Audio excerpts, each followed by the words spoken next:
Hello friends, this is Jitendra Singh. Welcome to exam tips 11M। ये पूरा channel का नाम है हमारा है। और इसके साथ साथ आज हम स्टार्ट करने वाले हैं भूगोल। और भूगोल की यानी कि जियोग्राफी क्लास नंबर हमारी 8 है। इससे पहले 7 क्लास है इसी चैनल पर, उनकी प्लेलिस्ट बनी हुई है। तो जिन स्टूडेंट ने वो पुरानी 7 क्लासें न देखी हो तो आप उन्हें देख लीजिए। इसके साथ साथ हम इसी चैनल पर हिंदी की हमने 18 वीडियो डाली हुई हैं। ऑलरेडी प्लेलिस्ट उनकी बनी हुई है। तो जिन स्टूडेंट ने पुरानी वीडियोज हिंदी की ना देखी हुई हमारी, उन्हें देख लीजिए। उन वीडियो से आपका बहुत सारा बेनिफिट होने वाला है। इसके साथ साथ हम चला रहे हैं इसी में साइंस की, SCINC साइंस क्लास हम चलाने वाले हैं। और इसमें लगभग 8-10 क्लासें इसमें पड़ी हुई हैं। और हम चला रहे हैं जियोग्राफी यानी कि भूगोल। इसमें आज ये हमारी 8वीं क्लास है। तो जो स्टूडेंट तैयारी कर रहे हैं, अब मुद्दा जाता है कि इस क्लास को कौन कौन से लोग पढ़ कौन कौन सकते हैं। सबसे बड़ा तो यही कन्फ्यूजन है। तो इस क्लास को जो स्टूडेंट क्लास 6 से 12 तक कोई भी विद्यार्थी है भूगोल पढ़ सकता है, क्योंकि वो सभी के लिए कंपलसरी है और कभी बदलती नहीं है। हमेशा स्टैटिक्स जी की तरीके हमेशा भूगोल होती है। इसके साथ साथ जो student UP TET, UP TET और सी टेट में तो अच्छा है ये, यूपी टेट, सी टेट और आपका आता है सुपर टेट। इसके साथ साथ आपके आते हैं राज्य के और टेट आते हैं, जैसे कि एस टेट, इसको बोलते हैं बिहार का टेट होता है। एस टेट ये होता है हरियाणा टेट। और आपका होता है एक रीट राजस्थान में, एक मिनट, हाँ, राजस्थान में एक रीट होता है। वो जो होता है रीट राजस्थान का, इसको टेट बोलते हैं। ओके। इससे पहले जो परीक्षा आपके आने वाली है UPP, उत्तर प्रदेश पुलिस, लगभग 54,000 के आसपास पोस्ट इसकी आने वाली है। इसके साथ साथ आने वाला है आपका SSC GD। और इसके साथ साथ जो RRB या रेलवे जो वैकेंसी भविष्य में आ रही है, जैसे LP वगैरह, तो इस उनकी क्लासों के लिए यानी उन वैकेंसियों के लिए ये क्लास रामबाण साबित होगी आपकी परीक्षा में। तो जो स्टूडेंट हमारे सीरीज को फॉलो कर रहे हैं उन्हें कोई दिक्कत नहीं होगी, क्योंकि हम इतना शानदार और प्रॉपर तरीके से नोट्स देते हैं, पढ़ाते हैं कि जल्दी से आपको भूलेगा नहीं। तो अगर आप चैनल पर नए हैं तो चैनल को सब्सक्राइब करके बेल आइकन को ऑल प्रेस कर लीजिए, ताकि अगर मेरे द्वारा कोई भी जानकारी अगर आप तक पहुंचानी हो तो आसानी से आप तक पहुंच जाए। आप यूट्यूब पर सर्च करेंगे एग्जाम टिप्स 11M चैनल, तो आपको यहाँ पर आपको दिखाई देगा। जो आप यहाँ पर डालेंगे एग्जाम ट्रिप्स, आपको यहाँ पर एक स्पेस देना है और यहाँ पर आपको डालना है ट्रिप्स, एक मिनट, ट्रिप्स, और स्पेस यहाँ पर नहीं देना है और 11M डालना है। और यहाँ पर आपको डालना है चैनल, ठीक है। तो आपको हमारा चैनल सबसे ऊपर आ जाएगा। अगर आप फॉलो करना चाहते हैं फेसबुक पर, तो वहाँ पर भी जितेंद्र सिंह और एग्जाम टिप्स 11M अगर आप वहाँ पर डालेंगे तो हमारे ग्रुप आ जाएगा, आप उसको ज्वाइन कर सकते हैं ग्रुप को। वहाँ पर भी अच्छे अच्छे कंटेंट आपको पढ़ने के लिए डाले जाएंगे। तो चलिए हम स्टार्ट करने वाले हैं राजनीतिक सीमा यानी कि पॉलिटिकल बाउंड्रीज। ओके। अब बात करने वाले हैं कौन कौन सी है। लिखा है 20वीं जो समांतर जो बाउंड्री है किसके किसके बीच बनाती है, कौन कौन से देश की सीमा बनाती है, तो ये लीबिया और सूडान, एक मिनट है, मैं थोड़ा हटा नीचे कर लेके लेकर कर कहता हूँ ऐसे ही। जैसे 20वीं जो समांतर रेखा है, बाउंड्रीज हैं, किन किन देशों के बीच में बनाती है, तो ये लीबिया के बीच में बनाती है और सूडान के बीच में बनाती है। ओके, 20वीं।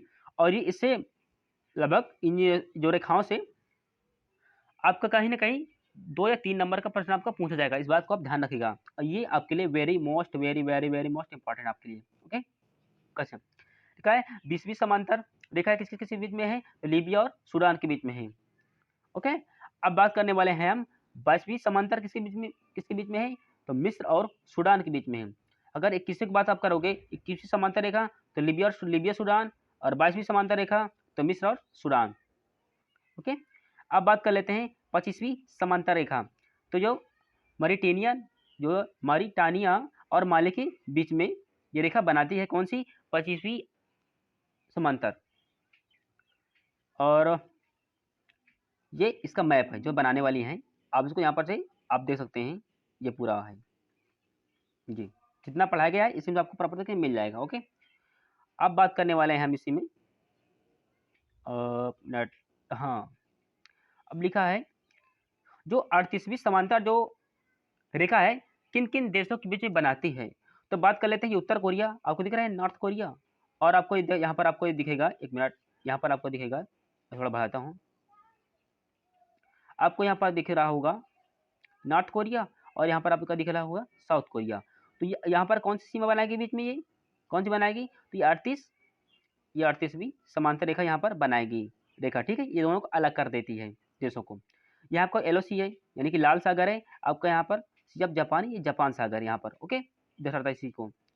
अब बात कर रहे हैं कि जो 49वीं जो समांतर रेखा किन किन देशों के बीच में है, तो ये संयुक्त राज्य अमेरिका और कनाडा, कोई दोनों के बीच में है। संयुक्त राज्य अमेरिका यानी कि जिसको आप बोलते हैं USA, और कनाडा उसी के जस्ट नीचे है, ओके। तो ये अब कौन कौन से बनाता है, ये बनाती है 49वीं समांतर रेखा। अब बात करते हैं कि कुछ झीलें हैं, 5 झीलें हैं, अमेरिका में है और कुछ कनाडा में है, तो उनका मैं प्रॉपर तरीके से एक छोटा सा वीडियो बना करके आप इसी चैनल पर अपलोड कर दूंगा। तो जो 5 झीलें जो 5 उंगलियों के आकार की हैं, ऐसे कुछ ये 5 उंगलियों के आकार की हैं, वहाँ पर झीलें आपको मालूम पड़ जाएंगी कौन कौन सी झीलें कहाँ कहाँ पर है, ओके। हम बढ़ते हैं आगे और, लिखा है मैजीनाट रेखा, ये कहाँ पर सीमा बनाती है, तो जो मैजीनाट रेखा है ये जर्मनी और फ्रांस के बीच में बनाती है। फिर है ऑर्डरनीस रेखा, जितनी रेखाएं आपको पढ़ाई जा रही हैं इससे बाहर आपका एक भी प्रश्न नहीं जाएगा, इस बात को आप ध्यान रखिएगा। इसलिए मैं पहले बोल चुका हूँ ये क्लास आपके लिए बहुत इंपॉर्टेंट है, इसलिए आप इस क्लास को स्किप नहीं कर सकते। अब बात कर लेते हैं ऑर्डरनीस रेखा, ये पोलैंड और जर्मनी के बीच में बनाती है सीमा रेखा। अब बात कर लेते हैं इंग्लिश चैनल, अब लोगों ने बहुत बार में भूगोल में पढ़ा होगा इंग्लिश चैनल, तो इंग्लैंड एंड फ्रांस के बीच में बनाती है। अब बोले इंग्लैंड में कौन सा राष्ट्रपति की प्रधानमंत्री, अगर वहां पर है तो कौन है, कमेंट बॉक्स में कमेंट करके बताइएगा। ये बहुत इंपॉर्टेंट आपके लिए ध्यान रखना, ये जो इंग्लिश चैनल है, ओके, इंग्लैंड और फ्रांस के बीच में है। अरे भाई इंग्लिश कहाँ पर पढ़ेंगे, अंग्रेज कहाँ पर ज़्यादा रहते हैं, इंग्लैंड में, और फ्रांस के बीच में। आप इंग्लैंड तो आपको ध्यान लगेगा, ध्यान में तो रहेगा इंग्लैंड और फ्रांस, और आपको इंग्लिश चैनल, क्योंकि अंग्रेज इंग्लिश बोलते हैं, तो इंग्लिश से आप इंग्लैंड याद रखेंगे, इसके साथ साथ आप फ्रांस याद कर लेंगे, ओके। इस बीच में दिया है, लिखा है रियो ग्रांडे नदी, रियो ग्रांडे नदी कहाँ है, ये जो USA यानी कि जो अमेरिका होता है ना और मैक्सिको के बीच में ये सीमा बनाती है रियो ग्रांडे नदी, ये देखो लिखा है रियो ग्रांडे नदी। अब लिखा है यूनाइटेड स्टेट ऑफ अमेरिका लिखा है ना, और यहाँ पर लिखा है मैक्सिको।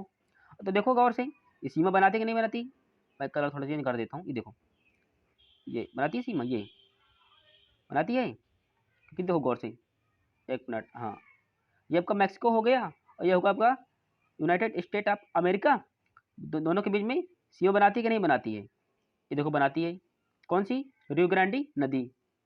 अब बात कर लेते हैं पनामा स्थल डमरू मध्य, जो पनामा है ये उत्तरी अमेरिका और दक्षिणी अमेरिका के बीच में ये पनामा जल डमरू मध्य बनाता है सीमा।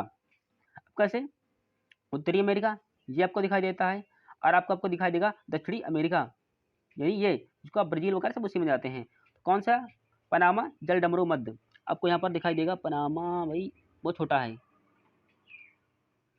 कहीं पर यहीं पर आपको दिखाई देगा, इसी क्षेत्र में, इसी क्षेत्र में, एक मिनट में बहुत बड़ा बना दिया हूँ, बॉक्स छोटा कर देता हूँ, आपको यहीं पर बना देगा, ओके। कौन सा है, पनामा का जो स्थल जब डमरू मध्य है, इन्हों के दो बीच में बनाता क्या, सीम बनाता है। भाई मेरी जब मैं इसलिए लटपटाने लगते क्योंकि मुझको आधा घंटा से घंटा बोलते हुए समय लग रहा है, मतलब मैं ऑलरेडी बोल पा रहा हूँ। पहले मैं वीडियो रिकॉर्ड किया हूँ साइंस का, इसके बाद मैं वीडियो का रिकॉर्ड कर रहा हूँ भूगोल का, क्योंकि जो कभी व्यक्ति नहीं बोलता है, अगर उसको बोलना पड़ जाता है तो उसकी जुबान लटपटाने लगती है, ओके। खुद बोल के देखिए तो आपको अंदाजा लग जाएगा। अब लेकिन कुछ मैं राजधानी आपको बताए जा रहे हैं, आपके लिए कहीं ना कहीं ये राजधानी आपकी टकरा जाएंगी कहीं ना कहीं परीक्षा में, ठीक है। हाँ, लिखा है लीबिया, लिखा है त्रिपोली, जो लीबिया की राजधानी है वो कौन सा है, त्रिपोली आती है राजधानी, कौन सी, लीबिया की। लिखा है सूडान की खार्तूम, सूडान की राजधानी खार्तूम है। अब लिखा है मिस्र की राजधानी काहिरा। अब नील नदी का वरदान किसको कहते हैं, आपको आता है, ध्यान रखिए, मिस्र पिरामिड, नील नदी का वरदान किसको बोलते हैं, ध्यान रखिए क्या, एक नंबर क्वेश्चन आता है, और कमेंट बॉक्स में कमेंट करके बताइए कि नील नदी का वरदान किसको कहते हैं। और पिरामिड जो फेमस है पूरे वर्ल्ड में, कहाँ पर है वो पिरामिड? ओके, लिखा है मारिटानिया, लिखा है नौकोआक, जो नोवा कोट इसकी राजधानी है। लिखा जो माली है, लिखा है जो माली की राजधानी है क्या है? बमाको है। अब लिखा है उत्तर कोरिया, इसकी राजधानी प्योंगयांग है। अब यहाँ पर उत्तर कोरिया का तानाशाह किम जोंग उंग है कि दक्षिण कोरिया का तानाशाह किम जोंग उंग है? ये कंफ्यूजन मैंने जानबूझकर क्रिएट किया है। आप लोग सर्च करेंगे, गूगल का प्रयोग नहीं करेंगे। आपको ये कमेंट बॉक्स में कमेंट करके बताना है कि जो किम जोंग उंग है वो कहाँ का तानाशाह है, उत्तर कोरिया का या फिर दक्षिण कोरिया का? ओके, हाँ, लिखा है दक्षिण कोरिया प्योंगयांग है। ठीक है, अगर उत्तर कोरिया की बात कर लेते हैं तो उसकी राजधानी सियोल है। ओके, लिखा है यूएसए यानी कि अमेरिका, अमेरिका, यूएसए यानी कि अमेरिका, इसकी राजधानी वाशिंगटन डीसी। और ये कहाँ पर? ये हडसन नदी किनारे बसी है। कौन? यूएसए। लिखा है जर्मनी की राजधानी बर्लिन और फ्रांस की राजधानी पेरिस। फ्रांस में क्या फेमस है?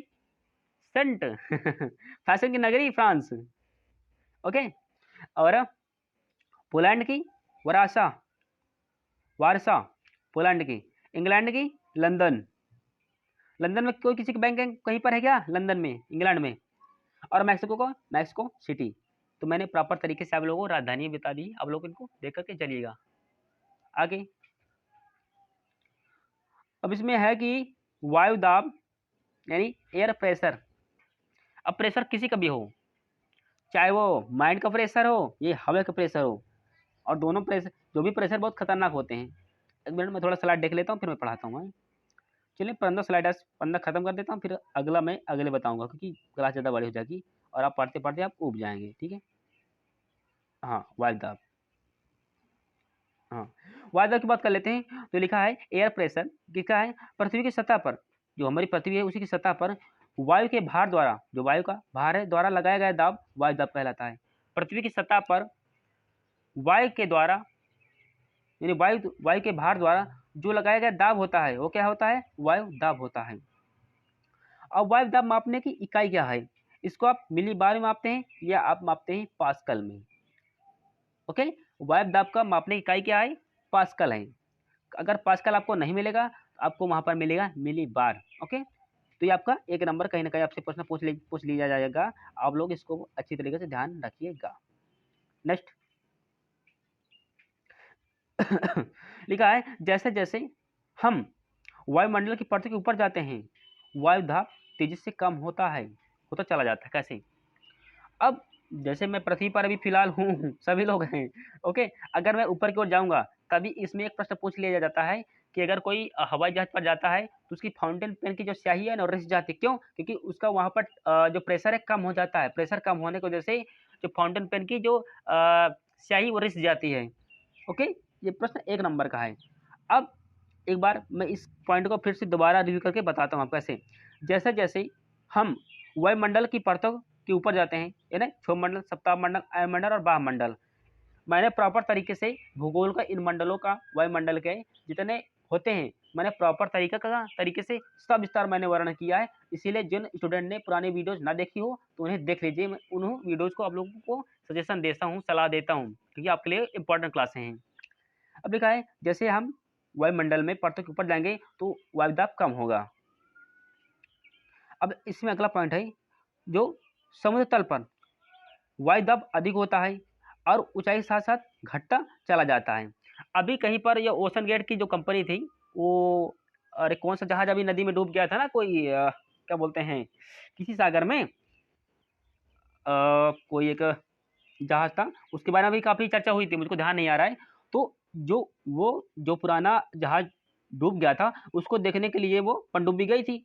जैसे वो समुद्र के नीचे गई थी, क्योंकि उस जो पनडुब्बी का पहले कभी इस्तेमाल नहीं किया गया था, पहली बार इस्तेमाल किए गए थे और उसमें सात आठ उद्योगपति भी थे। तो जैसे जैसे वो नीचे को जा रही थी तो क्या था, उसका वायु दाब अधिक हो रहा था, अधिक, उसका वायु दाब अधिक होता था।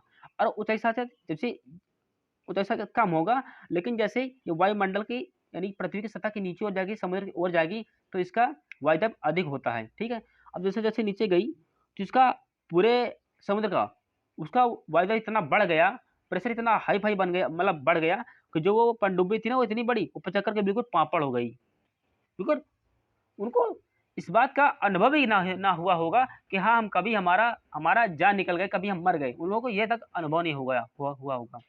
ओके।